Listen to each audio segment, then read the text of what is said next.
بسم اللہ الرحمن الرحیم۔ السلام علیکم۔ مصر کے شہر قاہرہ کے سب سے بڑے اور تجارتی بازار کے عین ساتھ ایک قیمتی زمین کا ٹکڑا خالی پڑا تھا، اور یہ بات سب کے لیے حیرت کا باعث تھی، کیونکہ اس بازار کی دکانیں دور دور سے آئے تاجروں کی توجہ کا مرکز ہوتی تھیں۔ ہر گزرتے دن ان کی قیمت بڑھتی جاتی تھی، اور بازار کی زمین کا ایک ایک ٹکڑا سونے کے مول سمجھا جاتا تھا۔ لیکن عجیب اتفاق تھا کہ ارد گرد سبھی مقامات پر شاندار دکانیں تعمیر ہو چکی تھیں، بس درمیان میں ایک ٹکڑا بالکل سنسان اور خالی کھڑا تھا۔ تاجروں کے لیے یہ معمہ اور بھی حیران کن اس وقت بن گیا جب انہیں پتہ چلا کہ اس زمین کا مالک کوئی امیر تاجر یا رئیس نہیں، بلکہ ایک عام سا معمار ہے، وہی معمار جو اینٹ پتھر جوڑ کر دوسروں کے لیے عمارتیں تعمیر کرتا تھا۔ سب لوگ سوچتے کہ اگر وہ چاہے تو یہاں بڑی شاندار دکان بنا کر اچھے خاصے کرائے پر دے سکتا ہے، یا کسی دولت مند کو بیچ کر دولت کے انبار لگا سکتا ہے، مگر اس نے نہ کبھی یہاں دکان بنائی اور نہ ہی زمین بیچنے کی نیت ظاہر کی۔ وقت گزرتا رہا اور 6 ماہ بعد اچانک لوگوں نے ایک غیر معمولی منظر دیکھا۔ صبح سویرے وہی معمار اوزاروں کے ساتھ اپنی زمین پر آیا۔ اس نے پہلے جگہ صاف کی، پھر گارا بنایا، پتھر اکٹھے کیے اور وہاں ایک چھوٹا سا مکان تعمیر کرنا شروع کر دیا۔ یہ دیکھ کر سب دنگ رہ گئے کہ اتنی بڑی اور قیمتی زمین پر جہاں پورا تجارتی مرکز آباد ہو سکتا تھا، وہاں وہ شخص ایک چھوٹا سا مکان بنانے لگا۔ بازار کے لوگ حیرت میں پڑ گئے اور آپس میں سوال کرنے لگے کہ آخر یہ کیا راز ہے؟ اتنی قیمتی جگہ پر ایک چھوٹے مکان کی تعمیر کیوں؟ سارا دن وہ معمار اکیلا ہی اپنی زمین پر جھکا رہا۔ یہ بھی تاجروں کے لیے ایک الگ حیرت تھی کہ عام طور پر کسی بھی معمار کے ساتھ ایک دو مزدور ضرور کام کرتے ہیں، مگر وہ مالی لحاظ سے کمزور نہیں تھا، پھر بھی اس نے کسی مزدور کو ساتھ نہیں رکھا، وہی خود پتھر اٹھاتا، خود گارا بناتا اور اکیلے ہی اینٹ پر اینٹ جوڑتا رہا۔ مزید حیرت انگیز بات یہ تھی کہ اس نے مکان زمین کے کسی کنارے یا سامنے کی طرف بنانے کے بجائے بالکل درمیان میں بنایا، یوں جیسے پوری زمین کو عیب لگا رہا ہو۔ دن بھر تاجر اپنی اپنی دکانوں میں مصروف بھی رہے اور بار بار نظریں اٹھا کر اس عجیب منظر کو دیکھتے بھی رہے۔ شام تک جب مکان تیار ہو گیا اور صرف چھت باقی رہ گئی تو سب نے سوچا اب تو یہ کام مکمل ہونے والا ہے، مگر اس وقت حیرتوں کا دروازہ کھل گیا جب معمار نے اپنے اوزار سمیٹ کر رکھے اور وہ پورا مکان زمین بوس کر دیا۔ یہ دیکھ کر بازار کے سبھی تاجر اور گاہک اکٹھے ہو گئے۔ سب ایک دوسرے سے پوچھنے لگے کہ یہ شخص کوئی پاگل ہے یا پھر کوئی نیا کھیل کھیل رہا ہے۔ لیکن نہ اس کی صورت سے وہ پاگل لگتا تھا، نہ ہی اس کی کاریگری میں کوئی کمی تھی۔ سب نے یہی سمجھا کہ شاید اب اسے اپنی زمین کی قدر ہو گئی ہے اور اس نے سوچا کہ دکان بنانی چاہیے، اسی لیے مکان کو گرا دیا۔ لیکن اگلے ہی دن منظر اور بھی زیادہ حیران کن ہو گیا۔ معمار پھر آیا، اپنے اوزار سنبھالے اور انہی پتھروں اور اسی گارے سے دوبارہ ویسا ہی مکان بنانے لگا جیسا کل بنایا تھا۔ تاجروں نے کہا ہم سمجھتے تھے کہ اس کو عقل آ گئی ہوگی، مگر یہ تو پھر وہی کر رہا ہے۔ اب لوگ اسے دیوانہ سمجھنے لگے۔ گزرنے والے رکنے والے سب پوچھتے کہ آخر تم ایسا کیوں کر رہے ہو، مگر اس کی زبان پر ایک لفظ بھی نہ آیا۔ وہ دن بھر محنت کرتا، مکان تیار کرتا اور پھر شام کو اسے گرا دیتا۔ یہی معاملہ دوسرے دن بھی ہوا، مکان چھت تک پہنچنے سے پہلے تیار ہوتا اور پھر وہ سب کچھ مٹی میں ملا دیتا۔ تاجر اور گاہک سب سرگوشیاں کرنے لگے کہ آخر یہ راز کیا ہے، کیوں یہ شخص اتنی محنت کر کے پھر سب کچھ برباد کر دیتا ہے؟ لیکن کسی کے پاس اس سوال کا کوئی جواب نہ تھا۔ ہوا یوں ہی چلتی رہی اور دن ہفتوں میں بدلتے گئے۔ پورے 1 مہینے تک یہ واقعہ لوگوں کی آنکھوں کے سامنے دہراتا رہا اور بازار کا ہر شخص اس معمار کی حرکتوں سے حیران و پریشان تھا۔ بازار کی وہ زمین جو پہلے ایک عام خالی ٹکڑا تھی، اب پورے قاہرہ میں چرچا بن چکی تھی۔ نہ صرف بازار کے تاجر بلکہ گزرنے والے عام لوگ بھی رک رک کر اس سے پوچھتے کہ اے میاں کچھ تو بتا دو، آخر تم ایسا کیوں کرتے ہو؟ مگر اس کے لب خاموش رہتے۔ تجسس اتنا بڑا کہ کچھ لوگ اس کے گھر تک جا پہنچے تاکہ شاید وہاں سے کوئی راز کھل جائے، لیکن وہاں پہنچ کر وہ اور بھی چوکنے ہو گئے کیونکہ گھر سنسان پڑا تھا، جیسے برسوں سے کوئی وہاں آباد ہی نہ ہو۔ نہ اس کی بیوی نظر آئی، نہ بچے، نہ ہی گھر میں کسی زندگی کا کوئی نام و نشان۔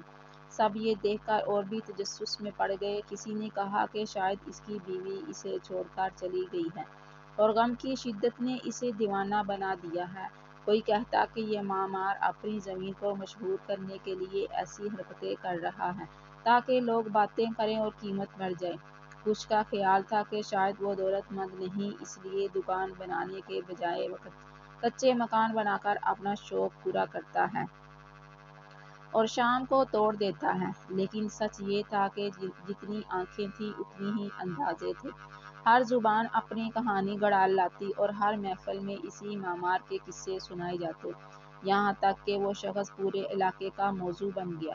ہر کوئی یہی کہتا کہ یہ ایک عجیب انسان ہے جو روز بھر محنت کرتا ہے، مکان تیار کرتا ہے اور پھر خود ہی اپنے ہاتھوں سے اسے ڈھا دیتا ہے، اور سب سے بڑی بات یہ کہ کبھی بھی اپنی حرکت کی کوئی وجہ نہیں بتاتا۔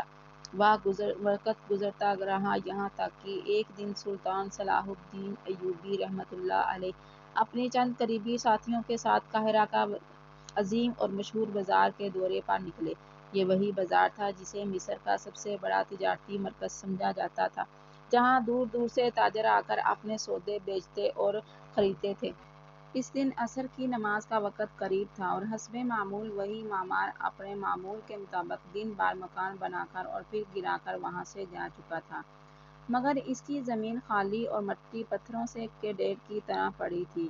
سلطان بازار میں داخل ہوئے تو ہر طرف گھما گھومی اور شور و ہنگامہ دیکھنے لگے۔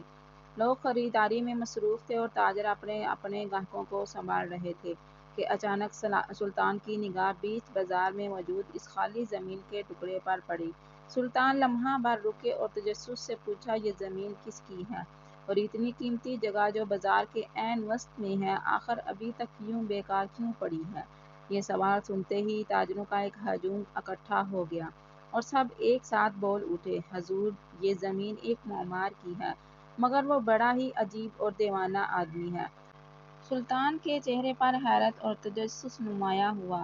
انہوں نے دریافت کیا، کیسی دیوانگی؟ آخر ایسا کیا ہے جو تم سب اسے پاگل کہتے ہو؟ اس پر ایک بزرگ تاجر آگے بڑھا اور مؤدبانہ لہجے میں بولا، حضور، اگر اجازت ہو تو ہم آپ کو ایک عجیب اور حیرت انگیز بات سنائیں۔ سلطان نے اس بات میں سر ہلایا تو وہ تاجر بولا، یہ زمین سلام نامی ایک معمار کی ہے، حضور۔ پچھلے پورے ایک مہینے سے یہ شخص روز صبح سویرے یہاں آتا ہے، اپنے اوزار نکالتا ہے، پتھر صاف کرتا ہے، مٹی سے گارا بناتا ہے اور بیچ زمین میں ایک چھوٹا سا مکان تعمیر کرنا شروع کر دیتا ہے۔ وہ سارا دن دھوپ اور گرمی کی پرواہ کیے بغیر اپنی محنت میں لگا رہتا ہے، خود ہی پتھر ڈھونڈتا ہے، خود ہی گارا تیار کرتا ہے، اور شام تک جب مکان تقریباً مکمل ہو جاتا ہے اور صرف چھت ڈالنے کی کسر باقی رہ جاتی ہے تو وہ آنکھوں میں آنسو بھر کر اپنے اوزار ایک طرف رکھ دیتا ہے اور پھر اپنے ہی ہاتھوں سے اس مکان کو زمین کے برابر کر دیتا ہے۔ یہ بات سننے ہی سلطان کی پیشانی پر تعجب کی لکیریں ابھر آئیں۔ وہ مزید جاننے کے لیے متوجہ ہوئے تو بزرگ تاجر نے کہا، حضور، کئی بار ہم نے اس سے پوچھا، میں نے خود بھی سوال کیا کہ آخر تم ایسا کیوں کرتے ہو؟ کیا معاملہ ہے؟ اگر یہ زمین تمہیں پسند نہیں تو کسی تاجر کو بیچ دو۔ سینکڑوں تاجر اس زمین کو خریدنے کے لیے تیار ہیں، اور اگر تمہارے پاس مالی طاقت نہیں کہ یہاں کوئی شاندار دکان بناؤ تو ہم خود ہی تعمیر کر لیں گے۔ لاگت دکان کے کرائے سے پوری ہو جائے گی، لیکن وہ ہمیشہ ایک ہی جملہ دہراتا ہے کہ یہ زمین میری ہے اور میری ہی رہے گی، میں جو بھی بناؤں گا اپنی مرضی سے بناؤں گا۔ اس سے آگے وہ کچھ نہیں بولتا اور سوال کرنے والے کو خاموش کر دیتا ہے۔ یہ سب سن کر قریب کھڑے دوسرے تاجر نے بھی تائید میں کہا، حضور، یہ بات بالکل سچ ہے، ہم سب نے اپنی آنکھوں سے دیکھا ہے اور وہ روز یہی حرکت دہراتا ہے۔ یہ بات سن کر سلطان نے اپنے قریبی ساتھی علی بن سفیان کی طرف دیکھا تو انہوں نے عرض کیا، حضور، میں نے بھی اس معمار کے بارے میں سن رکھا تھا لیکن کبھی یقین نہیں کیا۔ میں نے سوچا یہ محض افواہیں ہیں، لوگوں کی گڑھی ہوئی کہانیاں، لیکن آج یہ سب تاجروں سے سن رہا ہوں تو یقین آ گیا کہ یہ بالکل حقیقت ہے۔ یہ سن کر سلطان صلاح الدین ایوبی رحمۃ اللہ علیہ نے گہری سانس لی اور فرمایا، کیا یہ ممکن ہے کہ کوئی شخص روز ایک مکان تعمیر کرے اور شام کو آنسو بہا کر اسے خود ہی گرا دے، اور پھر یہ بھی کہ اس کی زمین بازار کی سب سے قیمتی زمین ہے، مگر وہ ایسے یوں ہی برباد کر رہا ہے اور تاجروں کو حیرت میں ڈال رکھا ہے۔ اور پھر کچھ ہی لمحے توقف کے بعد سلطان نے حکم دیا، کل جب یہ معمار صبح اپنی زمین پر آئے تو اسے میرے دربار میں لے آنا، اور تمام تاجر بھی وہاں موجود ہوں تاکہ سب کچھ سامنے آ جائے۔ یہ سن کر سب تاجروں نے ادب سے کہا، حضور، آپ کا حکم سر آنکھوں پر۔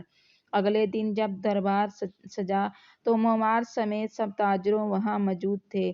دربار کا منظر پر شکوہ تھا۔ صلاح الدین ایوبی رحمۃ اللہ علیہ اپنی نشست پر جلوہ افروز ہوئے، سب کو اپنی اپنی جگہ بیٹھنے کا حکم دیا اور اس معمار کو سامنے کھڑا کر کے نرمی مگر وقار سے فرمایا، کیا جو کچھ میں نے تمہارے بارے میں سنا ہے وہ سب حقیقت ہے؟ یہ سنتے ہی معمار کی آنکھوں سے آنسو رواں ہو گئے۔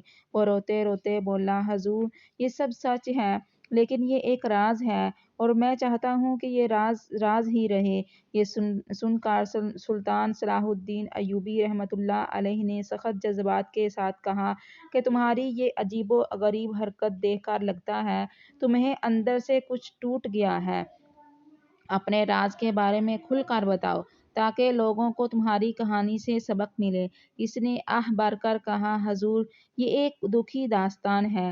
آج سے بالکل 1 سال پہلے جب ایک بوڑھی عورت ہماری پڑوس کی بستی سے میرے پاس آئی تو اس نے مجھ سے عرض کیا کہ اس نے اپنی جھونپڑی کے لیے سارا سامان اکٹھا کر رکھا ہے، اس کے پاس تمہاری مزدوری کا پیسہ بھی ہے۔ اے معمار، آپ آ کر میری جھونپڑی بنا دیں۔ میں کافی عرصے سے پڑوسیوں کے گھر میں رہ رہی ہوں۔ مجھے اس کی حالت پر رحم آیا اور میں نے کہا، اماں جی فکر نہ کریں، میں آ جاؤں گا۔ اگلے دن میں بوڑھی اماں کے گھر پہنچا اور کام شروع کر دیا۔ وہ خود بھی ہاتھ بٹاتی، کبھی پتھر اٹھاتی، کبھی گارا لاتی، مگر میں نے کہا، اماں جی پریشان نہ ہوں، یہ سب ہو جائے گا۔ دن بدلے، مہینے گزرے، میں نے روزانہ بہادری دلیری لی اور محنت کی، اس کا مکان بنتا رہا، اس کے لیے اناڑی سی خوشی ہوتی رہی اور مجھے بھی روز کی مزدوری ملتی رہی۔ جب چاروں دیواریں مکمل ہو گئیں تو چھت کی باری آئی اور چھت کا سارا سامان بوڑھی اماں نے پہلے ہی مہینوں کی کمائی سے خرید رکھا تھا، مگر اسی وقت میری ذات پر سیر آیا، سانپ پڑ گیا، میری بیوی بیمار پڑ گئی اور آنے والی دہاڑی فوراً ادویات اور گھر کے خرچے میں جا رہی تھی۔ میری حالت نازک ہو چکی تھی۔ جب چھت کی باری آئی، بوڑھی اماں نے عاجزی سے کہا، بیٹا، کل کے لیے میرے پاس تیری دہاڑی نہیں؟ تو میں نے سنبھل کر کہا، اماں جی، یہ ممکن نہیں، میری ایک دہاڑی کی کمی سے میرے گھر کا گزارا مشکل ہو جائے گا، میری بیوی کی دعا کہاں سے لاؤں گا، بچوں کو کھانا کون دے گا؟ اماں جی نے ہاتھ جوڑے اور بتایا کہ میں نے 6 ماہ میں ہر سکے کو جمع کیا ہے، یہ مکان میری آخری آس ہے، اگر چھت مکمل نہ ہوئی تو مکان گر جائے گا۔ میں نے کشمکش میں اسے جواب میں ٹال دیا، نہ پکا یقین دیا اور نہ صاف انکار کیا، صرف کہا، کل دیکھ لوں گا۔ بوڑھی اماں نے ٹھان لیا، شاید تو آ جائے گا۔ اگلے دن ہی ایک سوداگر نے مجھے ایک کام کی پیشکش بھیجی۔ اس کے گھوڑوں کی مرمت کا کام تھا، مزدوری بہتر تھی، کھانا اچھا ملتا تھا اور کام نسبتاً آسان تھا۔ میں نے سوچا ایک دن کی اضافی کمائی سے گھر کے حالات سنبھل جائیں گے۔ اسی لالچ میں بوڑھی اماں کا گھر چھوڑ کر اس سوداگر کے پاس چل پڑا اور وہاں محنت شروع کر دی۔ وقت گزرتا رہا، وہ بوڑھی اماں میرے ذہن سے دھیرے دھیرے دور ہو گئی، میں نے اسے بھلا دیا یا بھلا دیا گیا۔ 6 ماہ گزر گئے، پھر کسی کام سے اسی بستی سے گزرتے ہوئے اچانک میرا دل چاہا کہ میں اماں کے مکان کو دیکھ لوں، شاید چھت مکمل ہو گئی ہو، مگر جب میں پہنچا تو منظر دل ہلا دینے والا تھا۔ مکان کہیں نہیں، اینٹیں بکھری پڑی تھیں، گارا ادھر ادھر، مواد بکھرے، جگہ ویران پڑی تھی۔ چند لمحے وہیں کھڑا رہا تو ایک پڑوسی عورت آئی۔ اور مجھے پہچان کر کہنے لگی، تم وہی ہو معمار جس نے بوڑھی اماں کا مکان ادھورا چھوڑ دیا تھا۔ وہ الفاظ میرے دل میں چھری کی طرح گھس گئے۔ اس عورت نے بتایا کہ بوڑھی اماں نے کئی ماہ کی محنت اور بڑی مشکلوں کے بعد ایک ایک سکہ جمع کیا تھا، اور تمہاری ایک دہاڑی کی غیر موجودگی نے اس کا خواب چکنا چور کر دیا۔ مکان گر گیا اور اس صدمے نے بوڑھی اماں کو برداشت نہ ہونے دیا۔ وہ اس دنیا سے چل بسی۔ میں خاموش رہا، مگر اس کا خالی چہرہ، اس کی آنکھوں کی حسرت اور اس کے آخری دکھ نے میری روح کو جھنجھوڑ دیا۔ وہ تھی تو بڑی خوددار، کسی پر بوجھ نہ بننے کی ضد رکھنے والی۔ اس کے نہ شوہر تھے نہ اولاد، وہ اکیلی تھی اور اسی مکان میں اس کی آخری آس تھی۔ شاید اس نے سوچا تھا کہ اپنی آخری ٹھکانہ چھوڑ کر وہ اس دنیا سے اس کا نام چھوڑ جائے گی، مگر وہ نام بھی اس کا حق بن کر رہ گیا تھا۔ جب میں نے یہ سب سچ اپنی بیوی کو بتایا تو اس نے بھی بچوں سمیت مجھے چھوڑ دیا۔ میرا گھر اجڑ گیا، میرے اندر پچھتاوا اور رنج و دھڑا رہ گیا۔ سلطان نے آنکھوں میں آنسو لیے اور قہر کے ساتھ کہا، اے بدبخت آدمی، تم نے محض ایک دہاڑی کی خاطر اس بوڑھی اماں کی محنت اور شاید اس کی جان تک چھین لی۔ کیا تمہیں شرم نہیں آتی؟ میں نے جھک کر کہا، حضور، میں نے سزا پا لی ہے، میں نے اپنی بیوی اور بچوں کو کھو دیا۔ لوگ مجھے طعنہ و تشنیع سے دیکھتے ہیں اور بوڑھی اماں میری آنکھوں کے سامنے سو گئی۔ اسی دن سے جب میں نے اس مکان کو زمین بوس حالت میں دیکھا، میں خود کو سزا دینا چاہتا تھا۔ میں ہر صبح اسی قیمتی زمین پر آتا، انہی پتھروں سے ایک چھوٹا سا مکان بناتا، پوری محنت کرتا، آنکھوں میں آنسو لے آتا، اور جب مکان تقریباً مکمل ہوتا تو اسے اپنے ہاتھوں سے برباد کر دیتا، تاکہ وہ درد جو میں نے اس بوڑھی اماں کی آنکھوں میں دیکھا تھا، وہی درد میں روز جی لوں۔ بنی بنائی چیز جب ٹوٹتی ہے تو جو تکلیف ہوتی ہے، میں خود کو وہی درد دے کر اپنے گناہوں کا کچھ کفارہ ادا کرنا چاہتا ہوں۔